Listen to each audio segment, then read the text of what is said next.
we'll talk just briefly about the first or original one that was about lived religion in Des Moines. And from there, we'll talk about the project on photo-narrative project on lived religion in Beijing.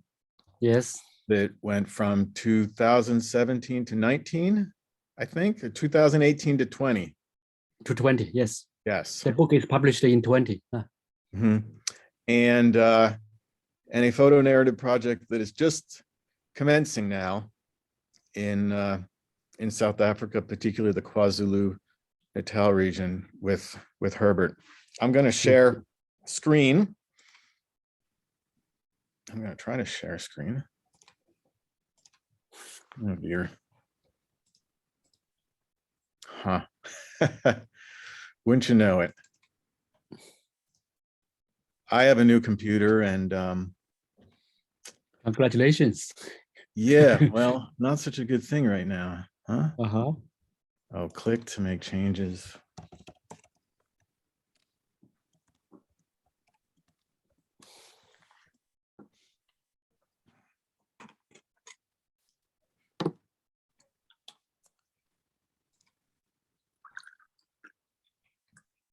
Make me an admin.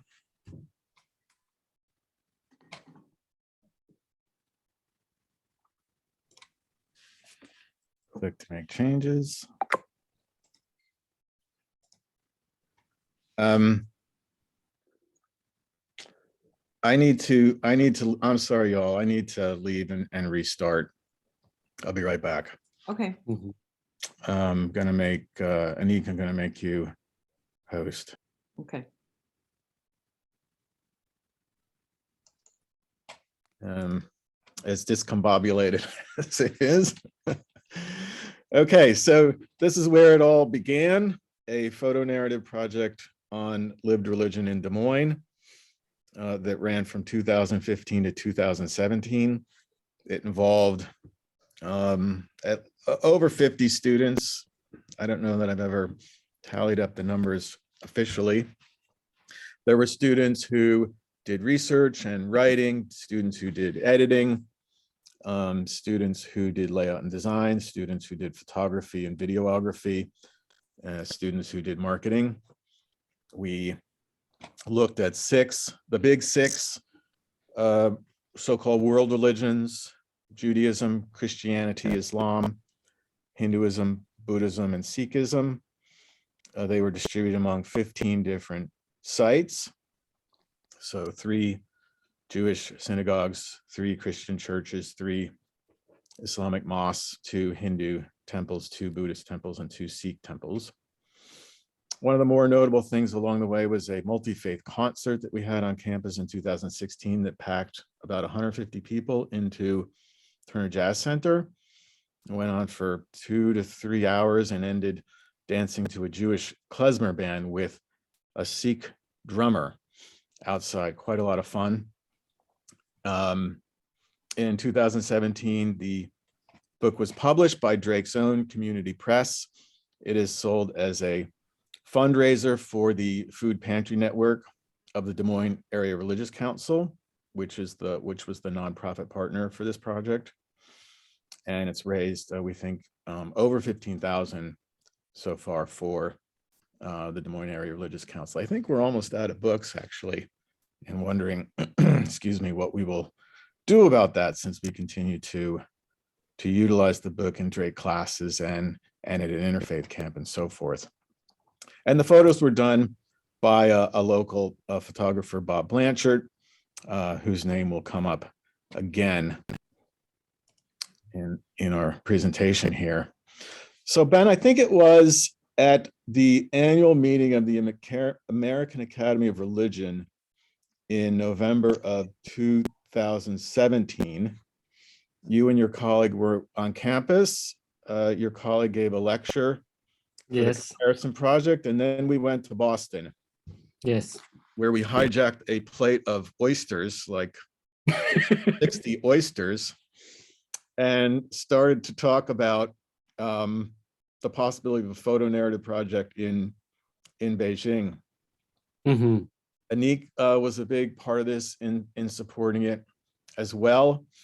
I forget, maybe this was on my porch, Anik, or somewhere else that the idea was also hatched. It was on your porch, yes. On my porch, and in a restaurant in Boston. Finally, in 2018, well, not finally, really, rather rapidly, the project began with Dr. Yu having 20 of his students doing research and writing in 17 different religious communities, representing the 5 state recognized religions of China, as well as Confucianism and so-called folk religion. I took Drake students over, excuse me, I believe, was that the summer of 2019? Yes. Yeah, one of the dates just pop out of your mind. We had 10 students on that trip, and they were assigned 2 each to a Minzu author and religious community with a little bit of overlap there.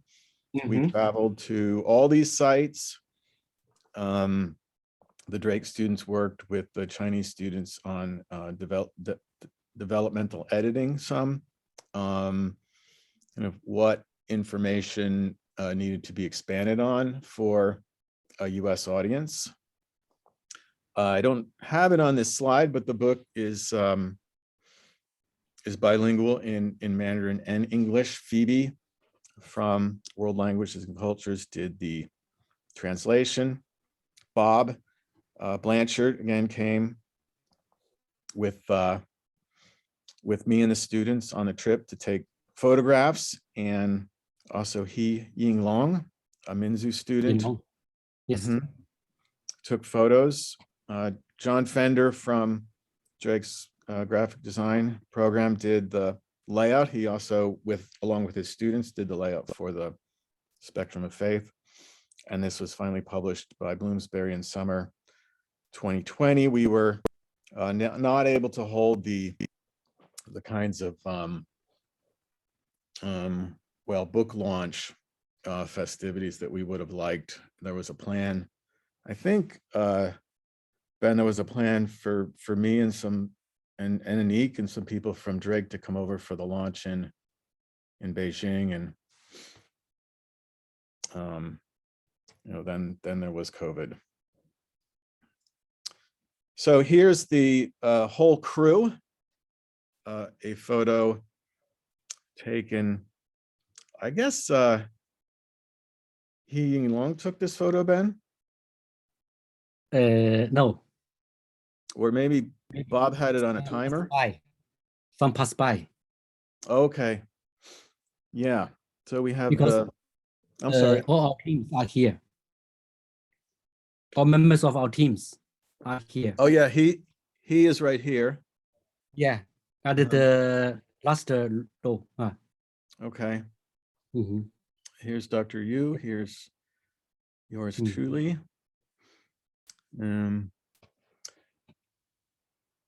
Let me shrink some heads here. So I think that was the 3rd trip I had made to Minzu, and Ben's been here twice. Again, he came in January of 2020 Yes. for a class that I was teaching on religions of Des Moines. He and 2 of his students were part of that class, went on all the site visits with us, and we also did a lot of work during those 2 weeks at editing the English translation. Yes. Again, give special recognition and thanks to the Roland and Mary Nelson Institute for Diplomacy and International Affairs for a Pressing Global Issues grant that made possible this work, and also for all the funding that came, Ben, through your university.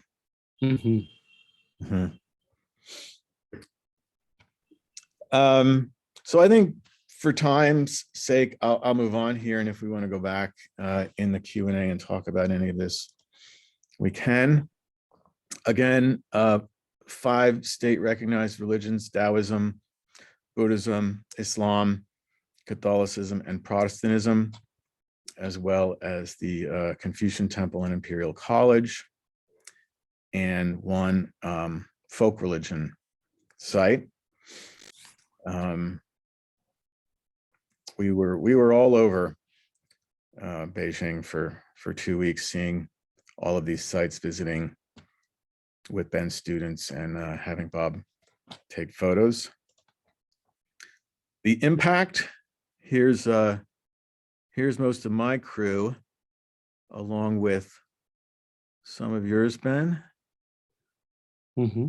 I think 2.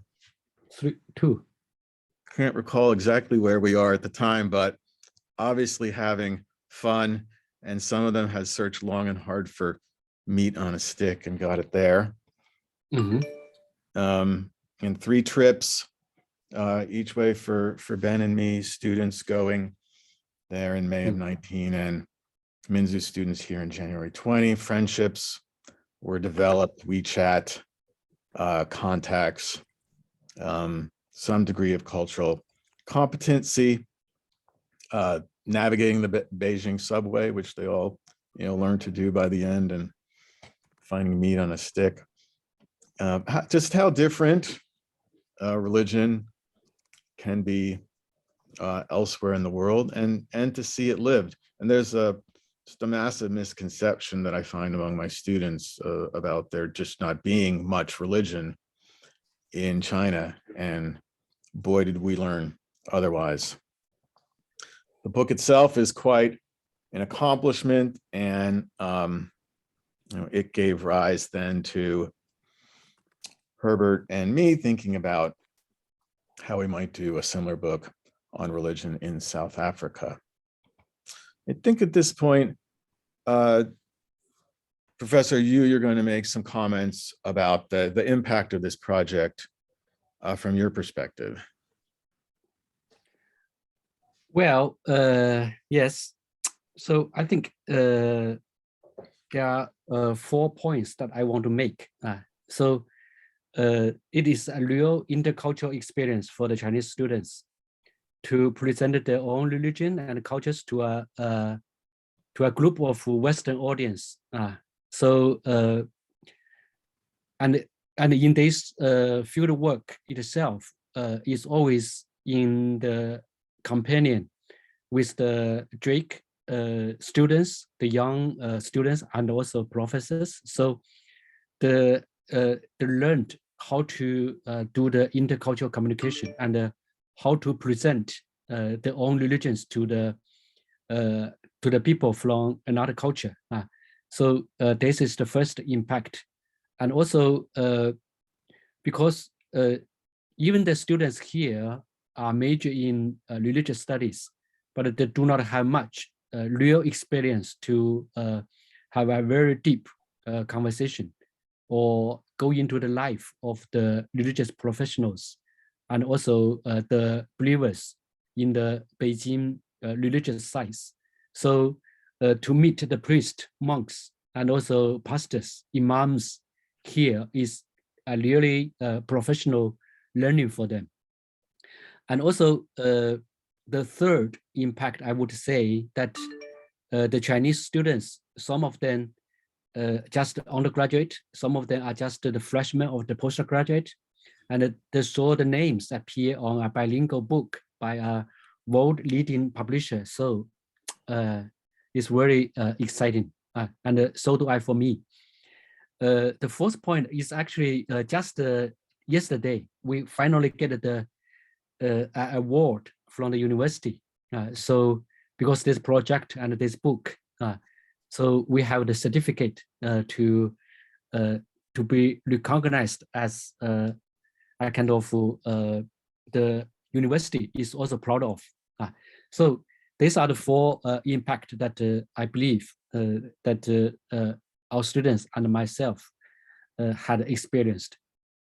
Thank you, Tim. Thank you. Thank you, Ben. I'm sure we're going to want to know more about that award when we get to the Q&A part of this. For now, though, we'll move on to KwaZulu-Natal and to Herbert. I'm going to speak less here and have him speak more, because so far he knows far more about this than I do. I think it was during the January 2019 travel seminar, Herbert, when we were at Kamalo's house, that and that was one occasion in which we started musing about this, and whether we could do a photo narrative about lived religion in KwaZulu-Natal. We're still hoping. We had talked at one point, Ben, about you also bringing Minzu students, about this being a three-way collaboration. COVID's derailed the whole thing, but we want to pick that back up at some point and see whether that's a possibility.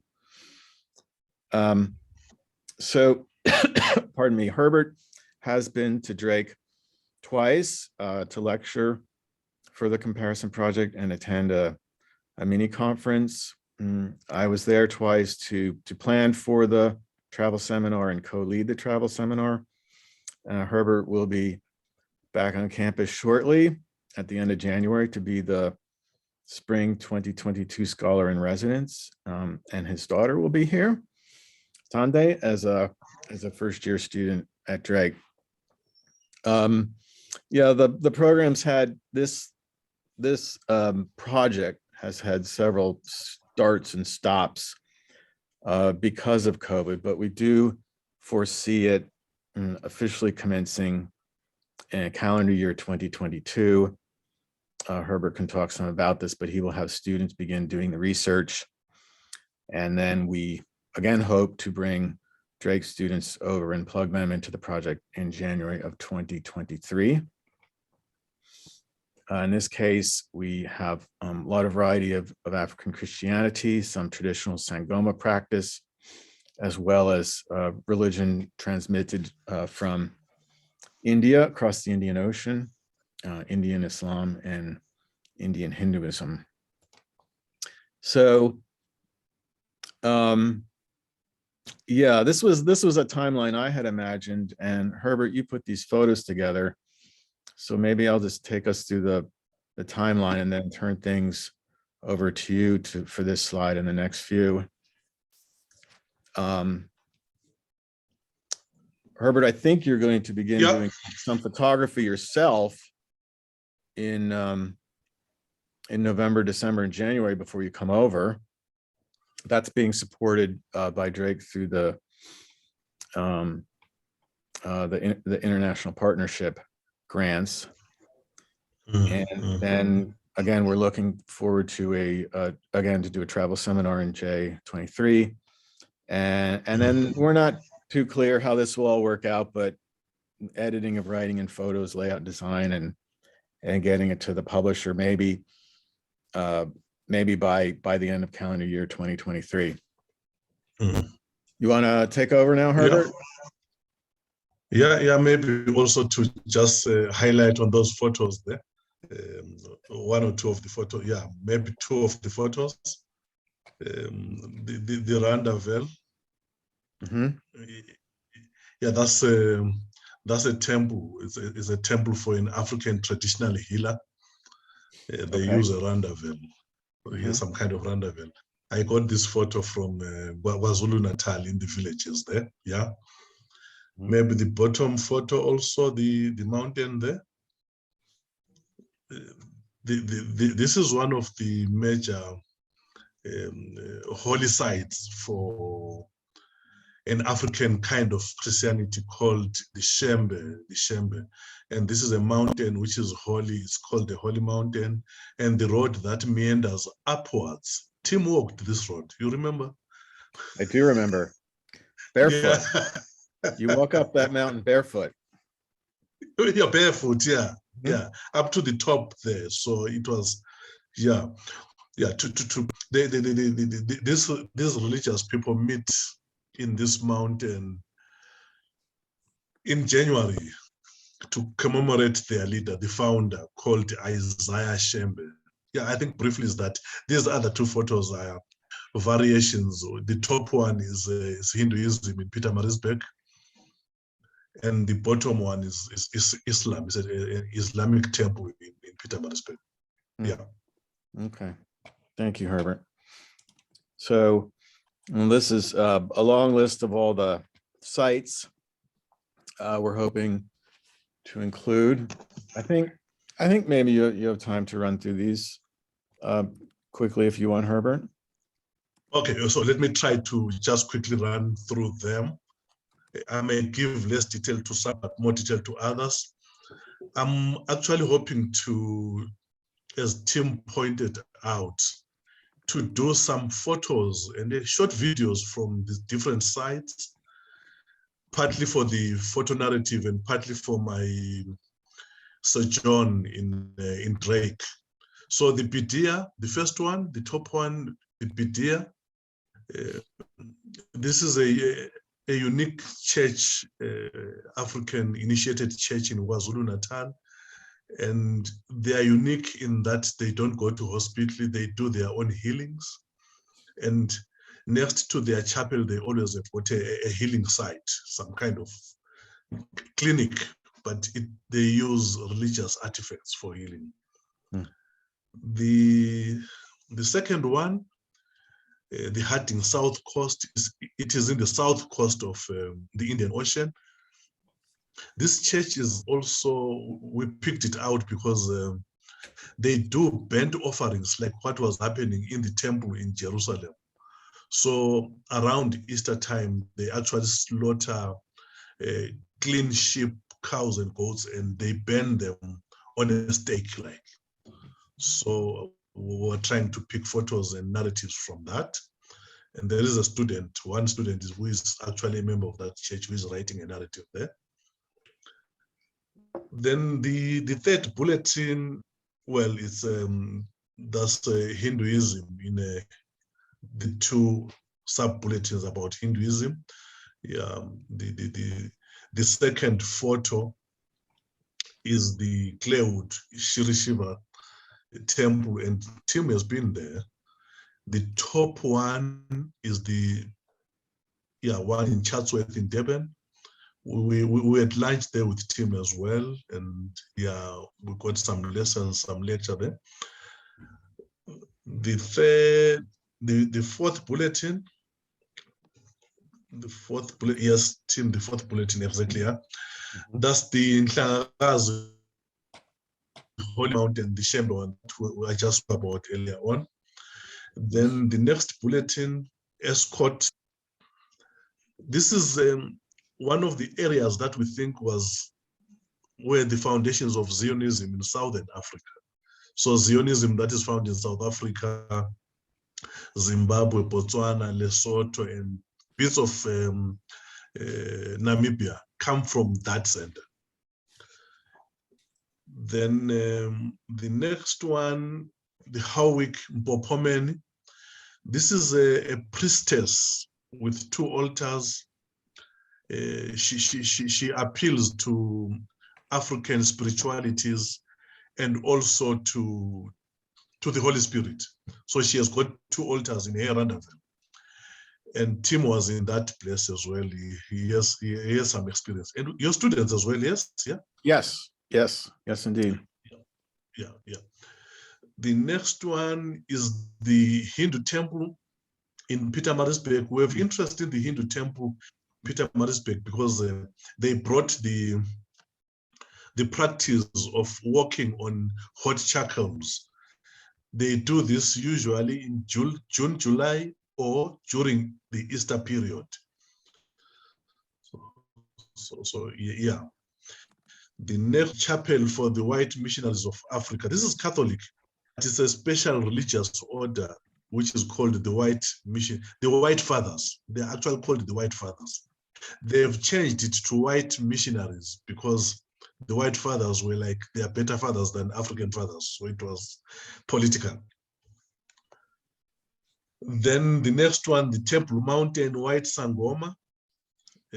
That's another place that we're going to visit. The White Sangoma is unique because Sangomas practice African spiritualities, but we do have now whites that sort of spirit mediums for African spirits. And there's a long story. It's because their parents may have killed Africans, and the spirits of those Africans that were killed then manifest through this person. Hence, African spiritualities amongst whites who become Sangomas. Interesting. Then the next one is the Njelele Shrine in Matojen. This is near Bulawayo in Zimbabwe. This is a shrine that serves Zimbabwe, Botswana, and South Africa. It's a fertility kind of goddess. We went near this shrine with the team, but we never reached it. The next one, the Kami ruins in Bulawayo. This is another area. It's historical, and also for a tribe called the Kalanga people, they also speak to their ancestors through that thing. Then the next one is the traditional healers temple near Masasa. We went to a small rendezvous and there was a traditional healer. Who tried to give us some medicines with Tim. Tim remembers that, and yeah, that's the one. We'll get to that and get photos. The next two, we have considered them as shrines or holy places for specific groups in South Africa, and we see them as very important. The Blood River Monument is when the Afrikaners prayed to God that if they are allowed to conquer the Zulu, they will build a temple for God. Now then, where they conquered the Zulus, they built a monument, and it's called the Blood River Monument. And it's there where blood in the river turned red. No, water in the river turned red because of the blood of the Zulus. And according to them, no single Afrikaner was injured. The last one is Isandlwana. The word Isandlwana means a small house, a small hut, something that looks like a hut. It's where the Zulus conquered the Boers in a war. Yeah, I tried, Tim, to be fast. No, that's brilliant, Herbert. Thank you. I think this is our last slide. Now, for those of you watching, Herbert's just going to give kind of his perspective on this project, and then we can open things up for questions. So we do religious studies and we do religions for a variety of reasons. One is to engage religions and see how they contribute to socio-economic life of people. But in the photonarrative project, we sort of tried to say, maybe let's concentrate on specific issues around climate. We realized that all these religions sort of use water, fire, land, and air or wind, all of those. But these four elements are sort of present in all the different religions. And therefore want to see how they use these, and these have a tendency to be polluted and abused, and say, how do you preserve and reserve these elements in your religion to contribute to preservation and conservation? We hope to expose the religions of South Africa and Zimbabwe to Drake students and the West in general. And in this way, we try to put some of our religions in the international map. And we thank Drake for offering us that opportunity. And students from UKZN will enjoy also contributing to a book that is published at an international level, including people from the West. We also want to use the photonarrative project to surely publish this textbook in religions of Southern Africa, specifically South Africa and Zimbabwe. And also, I find this project quite interesting because my thing is basically about religious philosophies and practices in Africa. And this project does both. So in brief, really see this project contributing in this way. Thanks. Okay, thank you, Herbert. So I think we are at the questions. At the questions slide there.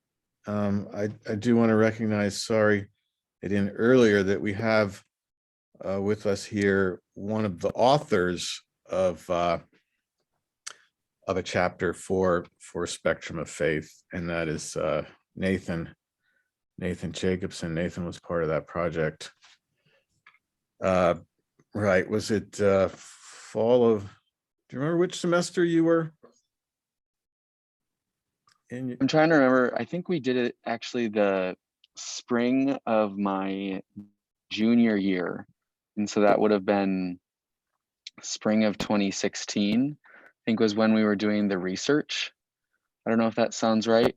That And then sounds, then did more like development pieces in the fall. And then it finally came out in the spring of 2017. that sounds right. And you were at Temple B'nai Jeshurun, right? So you were at the Reform Jewish Synagogue. Yes. Okay. Do we have questions? What can we talk about? Oh, somehow my video went off. All right, here we go.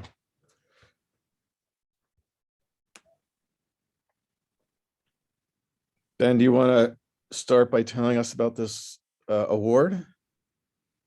Yes. That's exciting.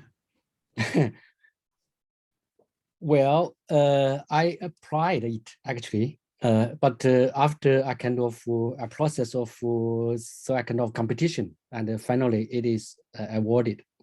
So it's a good news.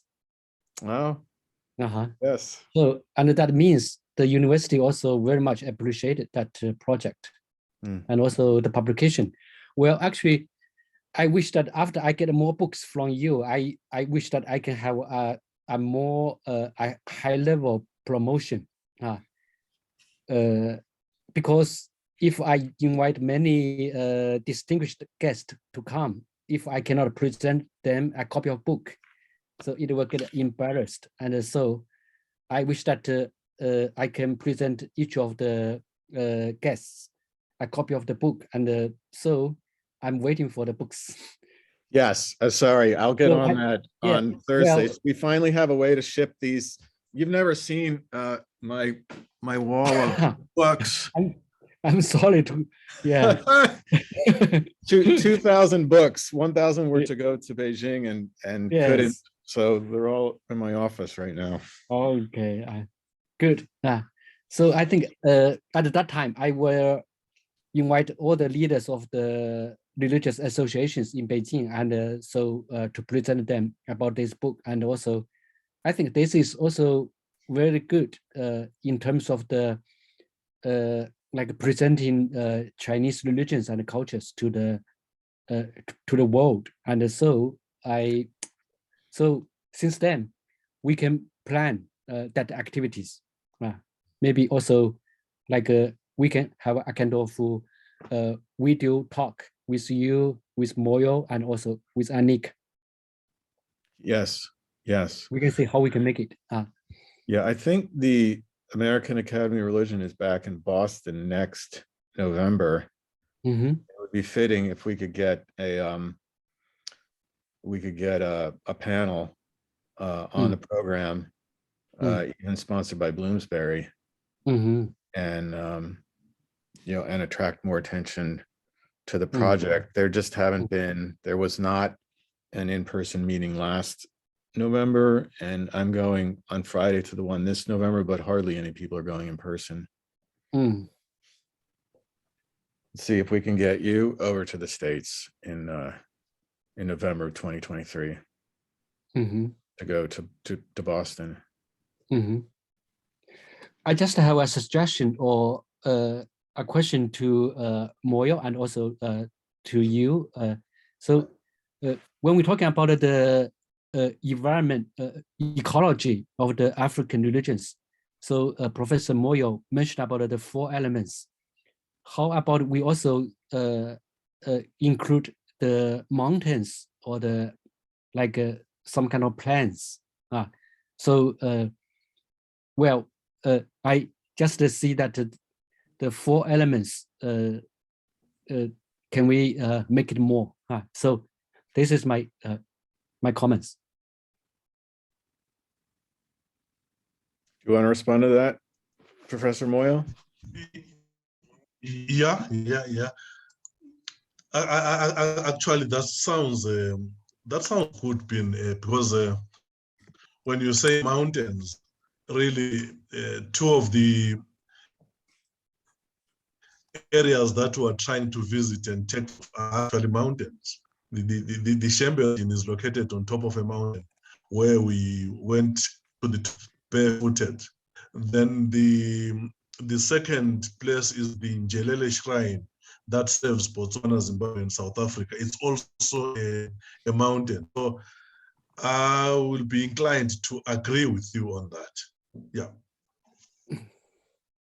I think mountains would get encompassed under the element of earth. We're talking about earth, air, wind, and fire. And maybe plants could as well. Could we talk about breath of life and deal with animals under air? Or maybe we need to expand our categories. If we were doing this in China, we'd need to include metal as well. I forget the 5 elements from Taoist cosmology. Metal always come with spells. Spells. Bells. So to make sound, and also sometimes maybe Bells. with mirrors.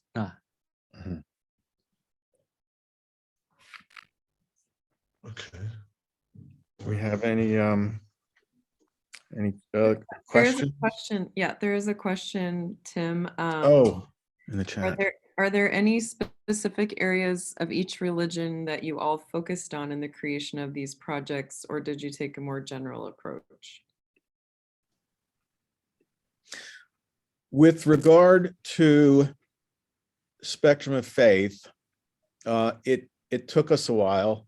Nathan can attest to this, and it was a process that involved the research of the 15 students who were in their communities and the 7 or so developmental editors working for Carol Spalding Cruzy. And over about, I guess, about the course of half the semester, the editors began to see themes in the fieldwork reports of the students who were doing the research. And it was then that we settled on 4 categories. One was space, because I mean, you had everything from the Basilica of St. John's to a lot of repurposed sacred space. So an IHOP that was a used car dealership that became a Bosnian mosque. And then in the case of one of the Hindu communities, they at that time and still now were holding their bhajan services in basements around Easter Lake. So space was one. Practice was another. Nathan may need to help me with this. The identity of the community was a third, and I'm just blanking on the 4th right now. But I think, Professor Yu, we then carried those categories over also to the Religions of Beijing project. I have both books with me right here. So history. Oh, yes.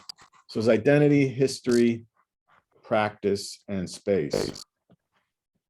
Did we use those categories also in Religions of Beijing, Professor Yu? I think roughly we followed that structure too, but I think we also told the students to tell stories about one religious professionals and one religious believers, and the story of the whole temple or the religious sites. I think basically we followed we followed the similar structure. The Drake Community Press, headed by Carol Spalding Cruzy, really led the way with Spectrum of Faith, and I love her motto, I guess, or principle, which is that they don't practice writing about, but writing with.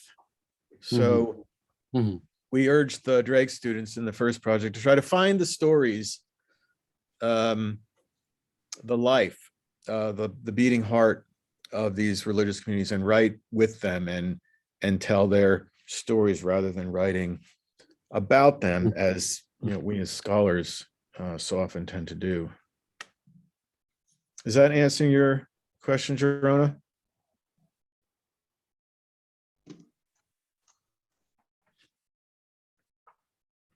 Okay, so here's a question for you, Herbert. You mentioned one of the spiritual spaces had a medical facility included.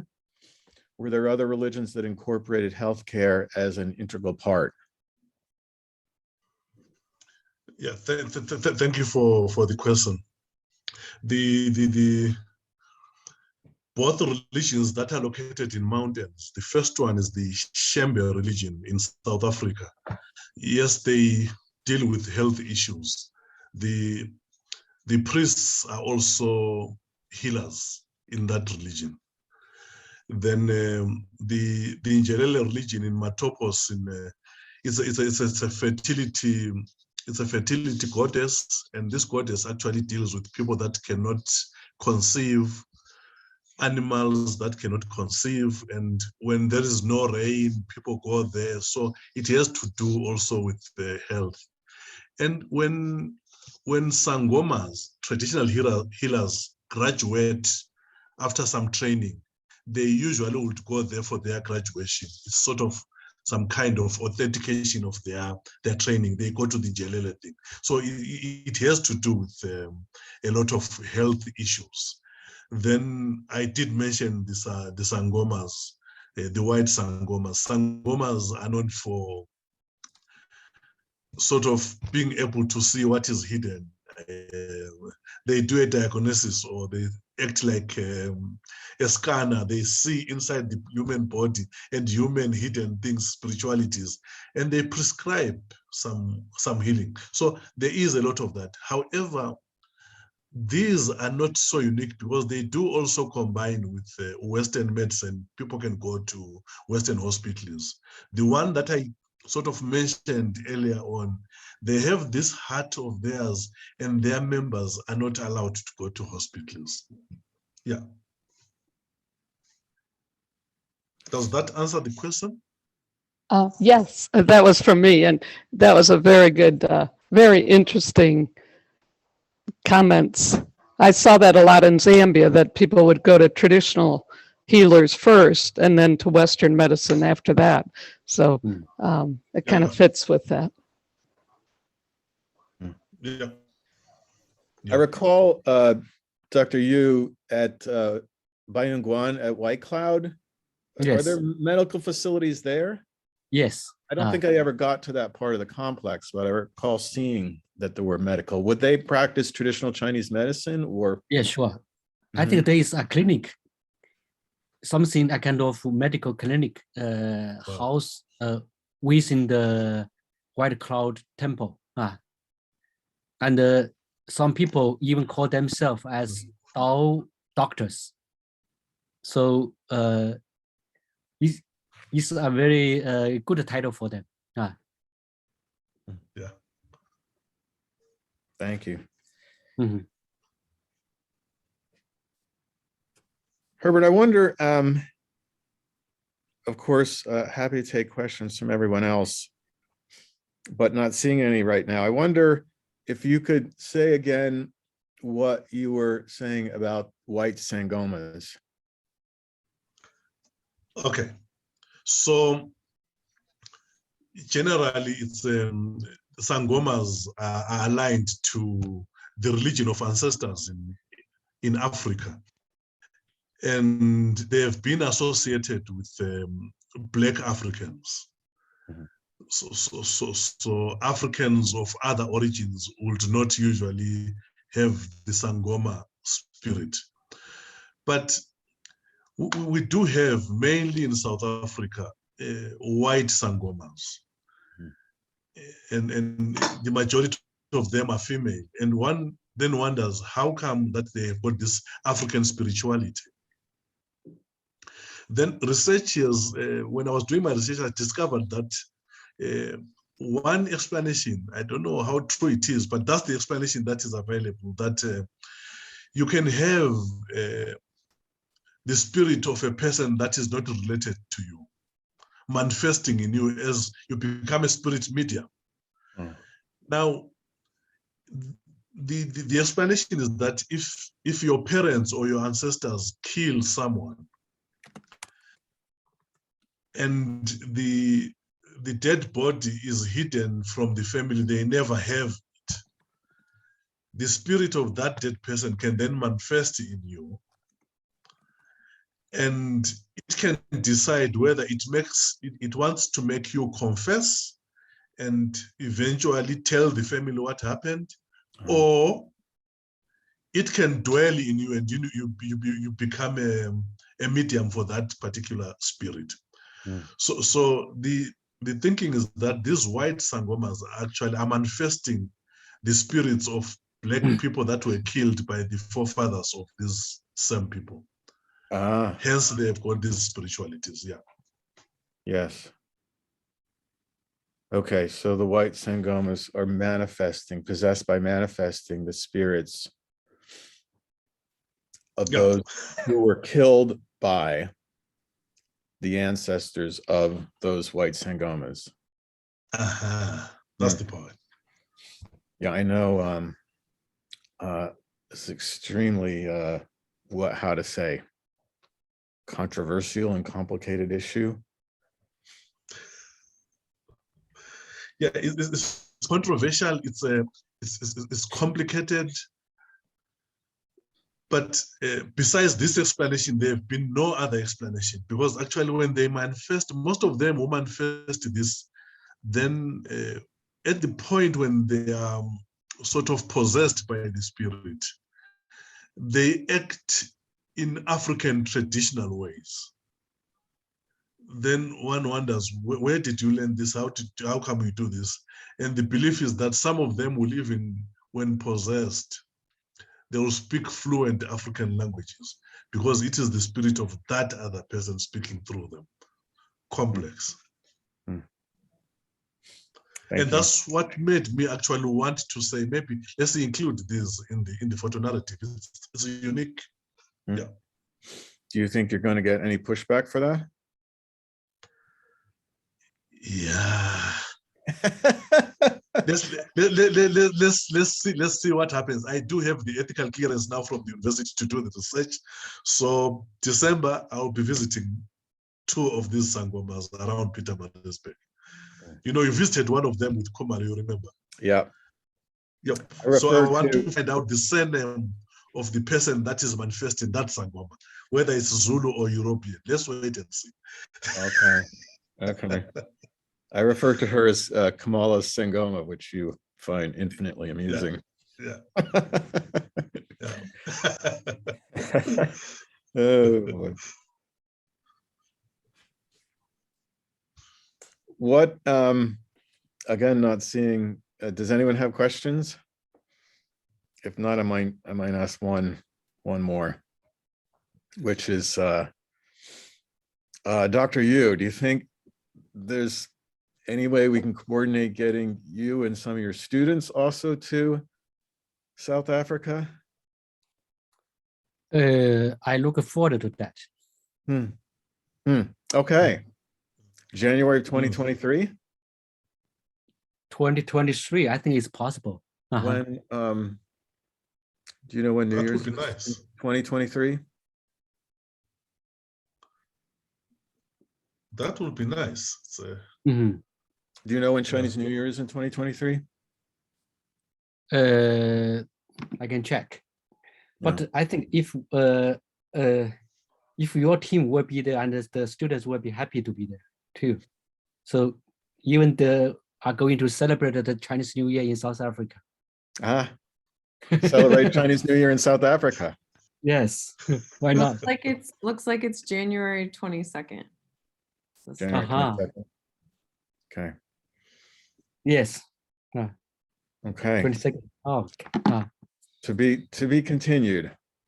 mhm. Be continued. Well, let me thank again, Dr. Yu, Dr.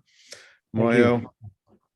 Moyo, Anik, thank you, and your amazing staff, Hannah for the international partnerships, Kendra for especially finding Ben and his students housing for that J term, and now working Thank on you. Herbert. Yes. Jerona, you're pretty new, but Dice is exciting, and Bonnie for all the hard labor behind the scenes and all the budgetary work. Thanks to all of you, and Nathan, sorry, Nathan, relatively new as well, and with the travel seminars, yeah, we're gonna try it again, January of 2023, and Anne, so nice to meet you, even if only by Zoom for the first time. Mhm. Yeah.